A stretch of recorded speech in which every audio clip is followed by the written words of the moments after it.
দর্শক, এই মুহূর্তে আছি ঢাকা মেডিকেলের সামনে। আপনাদেরকে দেখানোর চেষ্টা করছি দৈনিক ইত্তেফাক ফেসবুক পেজে সরাসরি। আমরা দেখতে পাচ্ছি মার্চ ফর ইউনিটি, চলো চলো ঢাকা চলো, ছাত্র জনতার বিপ্লব সফল হোক। ইনকিলাব মঞ্চের যারা রয়েছে তারা কিন্তু একটি বিক্ষোভ মিছিল নিয়ে কেন্দ্রীয় শহীদ মিনারের দিকে যাচ্ছে। আপনারা জানেন যে গতকালকে বৈষম্য বিরোধী ছাত্র আন্দোলনের যে আহ্বায়ক রয়েছেন এবং জুলাই স্মৃতি ফাউন্ডেশনের যে সাধারণ সম্পাদক সার্জিস আলম, তারা কিন্তু ঘোষণা দিয়েছে যে আজকে বিকাল 3টা বাজে কিন্তু শহীদ মিনারে কিন্তু বৈষম্য বিরোধী ছাত্র আন্দোলন যারা রয়েছে তারা কিন্তু অবস্থান নেব। সেটিকে ঘিরে কিন্তু তারা কিন্তু বৈষম্য বিরোধী ছাত্র আন্দোলনে যারা রয়েছে তারা কিন্তু একটি মিছিল নিয়ে ঢাকা মেডিকেলের সামনে থেকে একটি মিছিল নিয়ে কেন্দ্রীয় শহীদ মিনারের দিকে যাচ্ছে।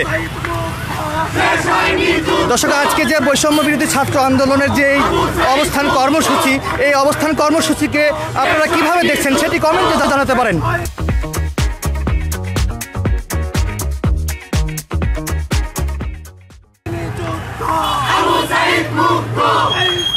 আমরা দেখতে পাচ্ছি এই মিছিলের সামনে কিন্তু 4 জন শিক্ষার্থী রয়েছে, কালো বোরখা পরে কিন্তু তারা মিছিল নিয়ে কেন্দ্রীয় শহীদ মিনারের দিকে যাচ্ছে।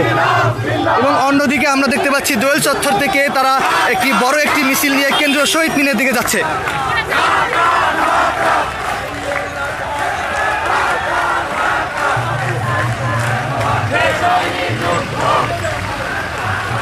দর্শক, আজকে বৈষম্য বিরোধী ছাত্র আন্দোলনের কেন্দ্রীয় শহীদ মিনারে যে অবস্থান ঘিরে যে এই কর্মসূচিকে আপনারা কিভাবে দেখছেন সেটি দৈনিক ইত্তেফাক ফেসবুক পেজে কমেন্টে জানাতে পারেন।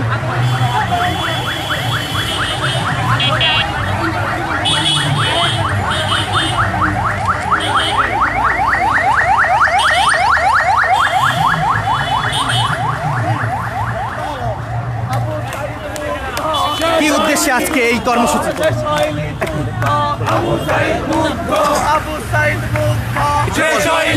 আজকে কি উদ্দেশ্যে আজকে এই কর্মসূচি? আজকে আমরা আসছি এই বাংলাদেশের খুনি হাসিনার বিচার সহ সারা বাংলাদেশে আমাদের আজকে যারা এখানে বৈষম্য ছাত্র এবং নাগরিক কমিটির সদস্যগণ ঢাকাগামী হয়েছিল শহীদ মিনারে, সেখানে আমরা দেখতে পাচ্ছি ইতিমধ্যে বাগেরহাট সহ খুলনার বিভিন্ন জায়গায় বিভিন্নভাবে আমাদেরকে হামলা করা হয়েছে। কারা হামলা করেছে? এবং ছাত্রলীগ, এরা এখন এই দেশে রয়েছে। তাই আমরা চাই, শুধু একমাত্র শেখ হাসিনা পলায়ন করেছে কিন্তু তার দোসররা এই বাংলার মাটিতে এখন রয়েছে।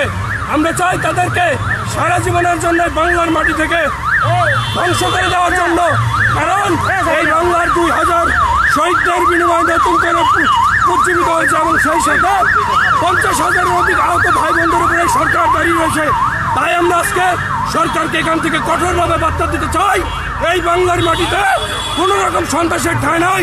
আমরা চাই এই বাংলাদেশে সন্ত্রাসীদের বিচার হোক এবং তারই পরিপ্রেক্ষিতে আজকে আমরা কেন্দ্রীয় শহীদ মিনার যারা হয়েছি সেই 5 তারিখের মতোই আমরা চাই এই বাংলাদেশে ছাত্রলীগের মতো আমলিগ সহ আর অন্যান্য দলকে নিষিদ্ধ করার জন্য।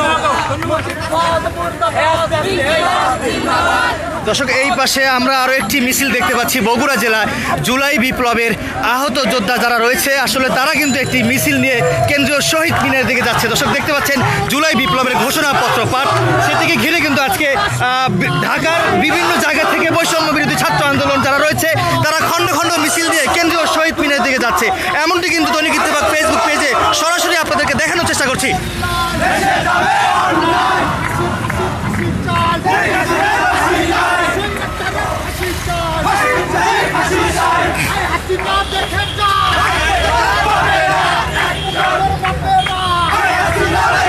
হাসিনার বিরুদ্ধে কিন্তু বৈষম্য বিরোধী ছাত্র আন্দোলনে যারা রয়েছে তারা কিন্তু স্লোগান দিচ্ছে এবং এই স্লোগান দিয়ে কিন্তু তারা কেন্দ্রীয় যে শহীদ মিনার, সেই কেন্দ্রীয় শহীদ মিনারের সামনে যে সড়কটি রয়েছে এই সড়ক থেকে তারা বিক্ষোভ মিছিল নিয়ে কেন্দ্রীয় শহীদ মিনারের দিকে যাচ্ছে।